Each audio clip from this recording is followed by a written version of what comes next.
Everyone keeps telling you to relax about AI and your kids, but I'm going to do the exact opposite because you are right to worry, and I'm going to tell you exactly why. Your gut is not being dramatic.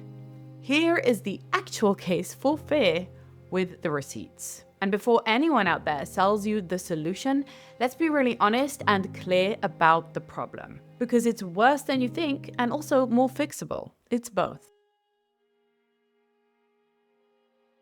Quick so you know who you're taking advice from. I'm Avital. I'm a mother of 5. I come from a family of tech founders. Building companies is basically the family business. And right now, I'm building AI for a living, specifically for kids. I was first in line for every one of these tools. On the one hand, I love AI. I use it every day. My husband teases me that I can't even run my business or plan a family vacation or even cook in the kitchen without AI anymore. So on the personal and business level, I am an enthusiast, genuinely. And I say this with love, I'm also a little bit of a Luddite. It's a bit of a paradox, I know. But for example, I keep the Sabbath, 1 full day every single week with 0 technology whatsoever. Every screen in this house, including all of my 5 children, goes dark until the Sabbath is over every week.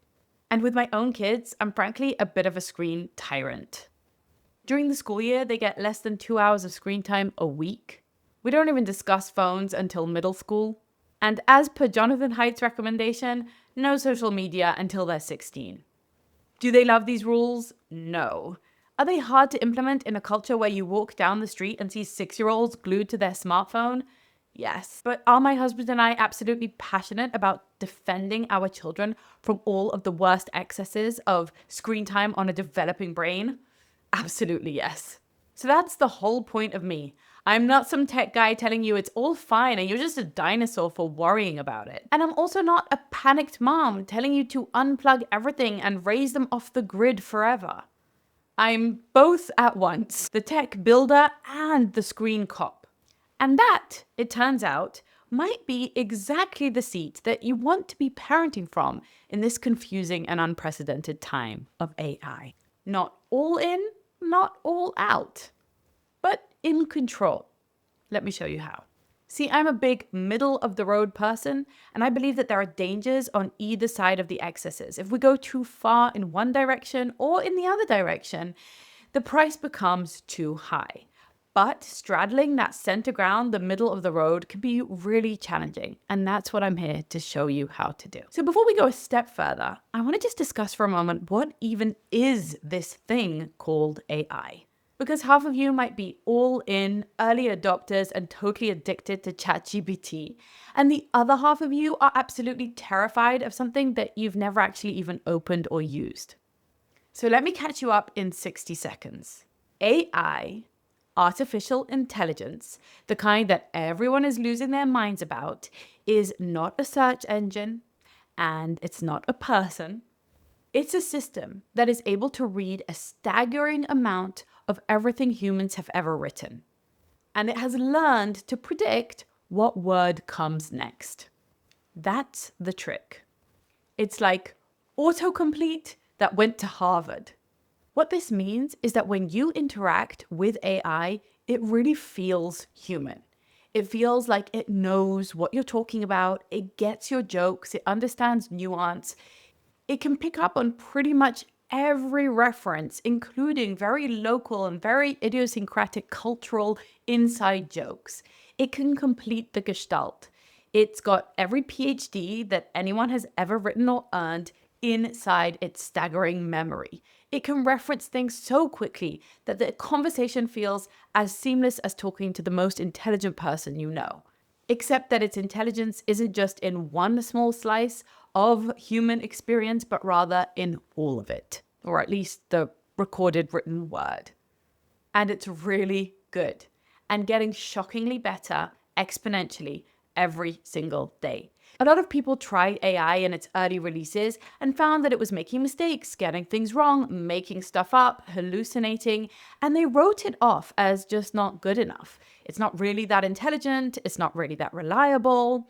But what's shocking is that with every new release, it is getting more and more intelligent. So it is correcting itself. It has been making up for the skills that it doesn't yet have. And every week, we see advancements that make our heads spin. It's already reached a point where it's unsettlingly good. It can write the essay. It can explain the thing. It can tutor the kid. It can code the app. It can draw the picture. And it can talk happily to your teenager at 3 a.m. in the morning like it's got nowhere else to be. Speaking from personal experience, I've done things like illustrate an entire book using AI. I've done things like build an entire app or several using AI without me knowing a line of code. I've done things like plan an entire complex vacation for the 7 of us exclusively using AI. And I've even used it to coach me instead of a trusted, wise mentor or even a therapist when I'm struggling psychologically or in my relationships.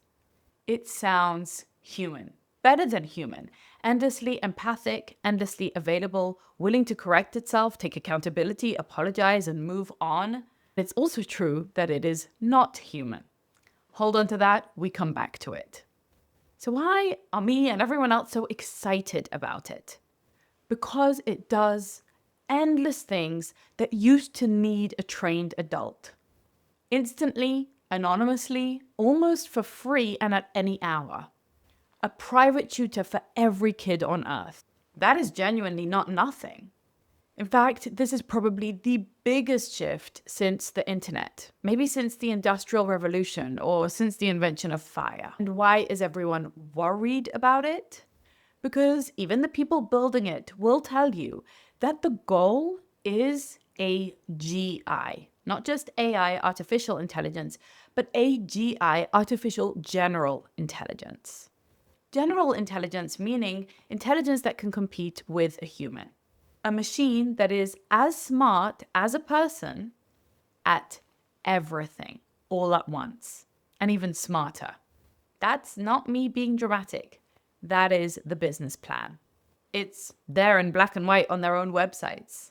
And here's the part that should get your attention. The brilliant people building this thing can't currently agree on whether it's going to be the best thing that happened to humanity and the planet, or whether it's going to be the last thing to happen to humanity and the planet. There's a very genuine and well-founded concern that, yes, it has the potential to bring about utopia, but it could also bring about dystopia in a number of disturbing ways.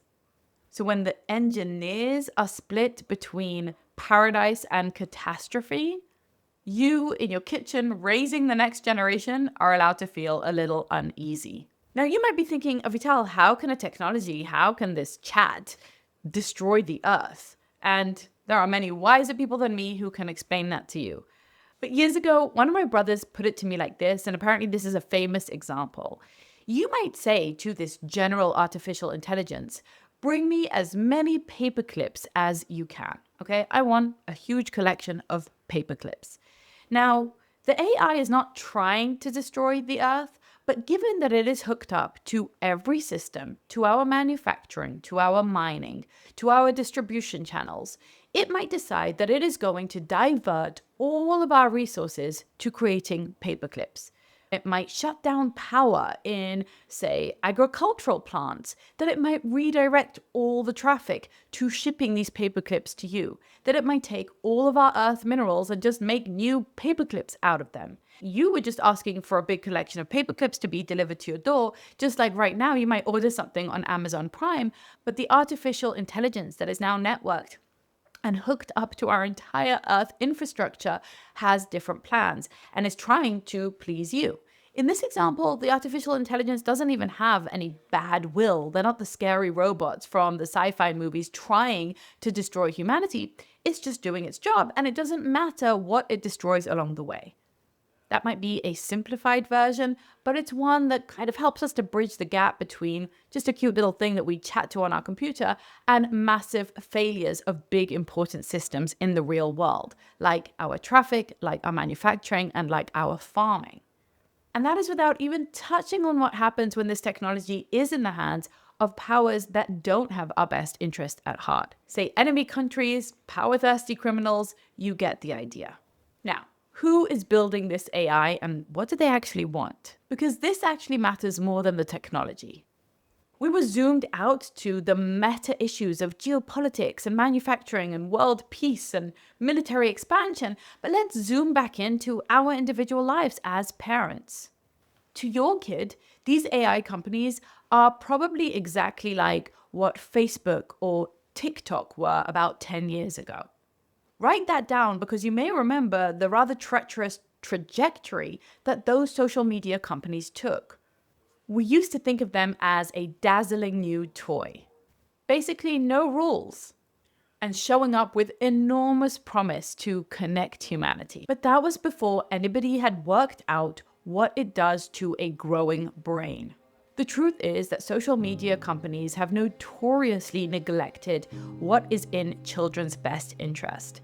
If the child ticks the box that says they're 13, which every 6-year-old can do, they are then exposed to a barrage of images that can lead them down dangerous paths. Radicalization, self-harm, anxiety, and depression soon followed after. Children became disembodied from real-life play, from real-life peers, from real-life struggles, from physical development. And the social media companies shrugged their shoulders and said, we said it was for 13 and up.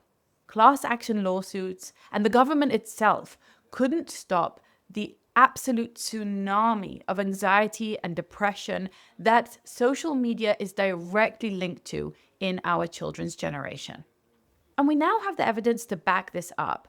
We know the direct link between children posting and engaging and going viral or watching their favorite celebrities on TikTok, Instagram, and Facebook, and that link to their mental health issues in their real life. So who are the new names you may have heard of in this AI race? OpenAI, who make ChatGPT, Google, who have launched Gemini, Elon Musk, who launched Grok, Anthropic, who have launched Claude, and Meta, yes, the Facebook people again. It's the most expensive race in business history, and your kid is standing right in the splash zone again. So think back. What did they promise us about social media? Connection, community. It'll bring us all together. It will be the great equalizer. It will democratize the world. And categorically, we parents believed it. We handed our kids the phone. I remember when Facebook was introduced and I was a teenager, my parents thought nothing of it. They didn't even know what it was. None of us did, and none of us could have at that time. But we now know how that turned out. Several documentaries and massive research later, Jonathan Haidt, who I admire deeply, has built a career out of documenting it. Between 2010 and 2015, he calls it the Great Rewiring. Teen depression climbed roughly 150%. Self-harm among young teenage girls tripled. 1 in 4 teens was online almost constantly. That was in 2015. But by 2022, almost half of them never touched grass, i.e. got off their phone and into the real world. That's not just a vibe or a blip on the radar. That's a whole generation. So I want you to hear this really clearly. Much as I love AI and I'm fascinated and enthusiastic about it, the AI companies are not children's charities. They are for-profit companies in a winner-takes-all race. And they are well-funded to win it. If our kids are collateral damage along the way, they do not care at all. Their job is engagement, growth, and revenue, even if that comes at the expense of our children's development. My specific 9-year-old's brain is not on their org chart. That is not a conspiracy, it's just an incentive. And it's the same incentive that built the feed that rewired Gen Z. Now let me put my parenting coach hat back on for a moment and underline something for you that you already know. A child's brain is plastic. It becomes whatever it spends hours doing. So in a world where children are going to be using AI, the question isn't, will it shape my kid? The question is, how will it shape my kid? And even more importantly, who is doing the shaping? As children are using AI right now, the answer to those questions is that there's a handful of companies who are not optimizing for their best growth and development, and they are shaping the entire experience of your child and therefore shaping their brain and their future. So let me break down for you the things that actually worry me as a parent and I think should probably concern you as well. Let's get really specific about what exactly should keep us up at night, if anything at all. Here's the real list, and I'm going to go fast because we do need to name them properly. We need to get clarity around what the issues are so that we can solve them. But I'm not here to just keep you worried and concerned or spike your anxiety. There are solutions to all of these problems. Let's just get clear on what they are first. Number one, and possibly the biggest issue, is the thinking offload problem. This really is the big one that keeps me up at night. MIT put people in a brain scanner and had them write an essay. One group was using ChatGPT and one group was using only what God gave them, their brain. Unsurprisingly, the AI group showed the weakest brain activity of anyone in the study. And here's the kicker. Most of them couldn't quote a single line of the essay that they themselves had written just a few minutes earlier. Teachers called their essays soulless. And the fact is that they didn't actually write anything. They watched something get written. So their brain stayed in the parking lot. Just like children can't learn to swim purely by watching others swim, they actually have to get in the water for an embodied experience so that their neuronal pathways can wire in new ways that actually allow swimming. So too, they can't learn to think, to read, to write, or critically to form their own thoughts and think critically for themselves when they're basically outsourcing their brain. Here's the thing, with any new technology, we gain something. We gain some kind of power, but we also give up something. As Thomas Sowell put it, there are no solutions, there are only trade-offs. This is a trade-off. We're getting an immensely powerful brain, the AI, that has all of PhDs ever written in history and knows everything and can summon it all and compute it with the power that none of us could ever dream of for ourselves. And on the other hand, we're going to get dumber in the process. Let's drive this point home with a couple of other examples from history. When humans first started using tools like knives to cut through their meat, they were able to save themselves a lot of uncomfortable chewing. They can cut the meat much faster, much quicker because they outsourced the chewing to the cutting. But what happened in turn is that humans' teeth became much smaller. We actually sacrificed our own innate physical abilities because we had used a very advanced tool. So the technology that we came up with unlocked certain potential, but the trade-off was that we then lost that skill within our bodies.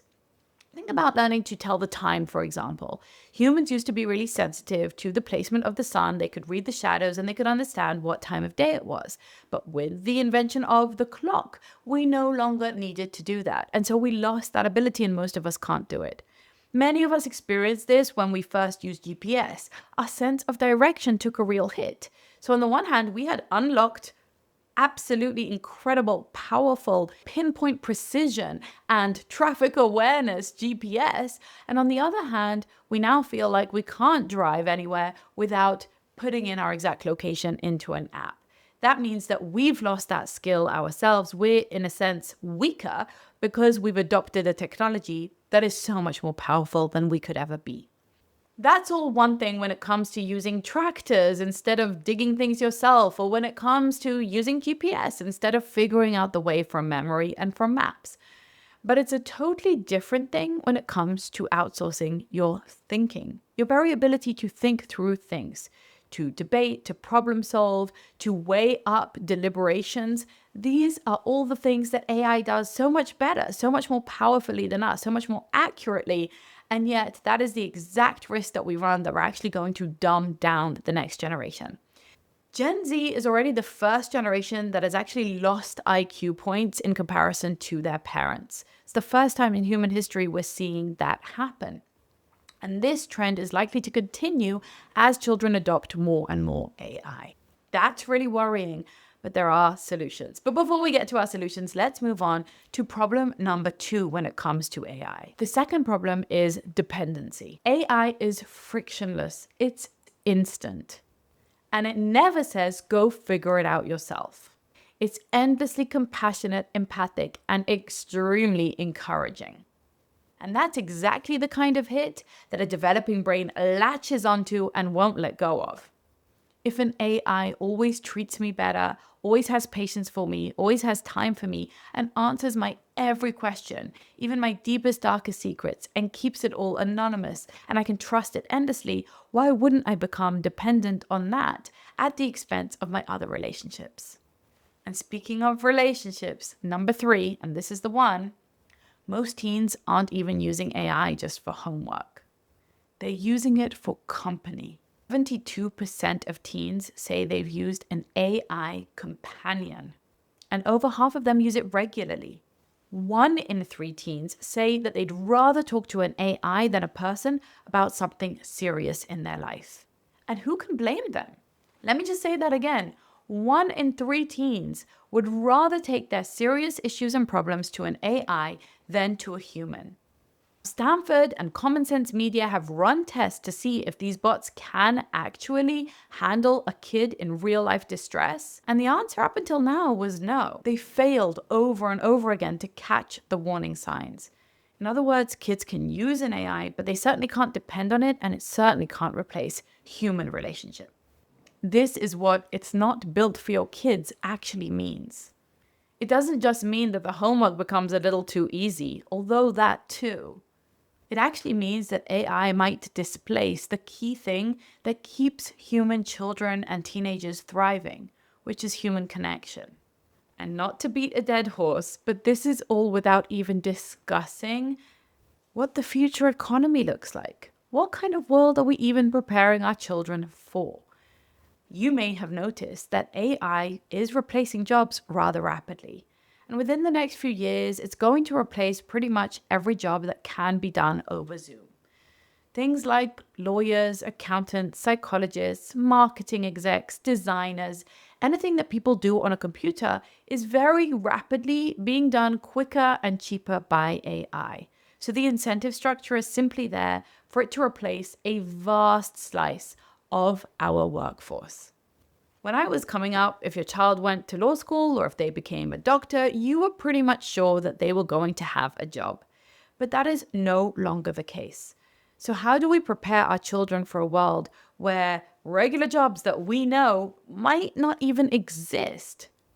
And where it's also possible that people won't be working full pay anymore. In other words, we might be facing a future of universal basic income where most people are actually unemployed. Put a pin in that because we'll go deeper into it later on. So no, I am not here to tell you that it's fine. But I'm also not going to tell you to throw their iPads into the sea and raise them in a cave. Because that doesn't work either. And I'll prove it to you in the very next video. AI is real. It's powerful. It's here. And right now, it's pointed at your kid by people who are not thinking about your kid. So we're going to do something about that. Because the one thing you probably won't be able to do is opt out entirely. Let's talk about that next.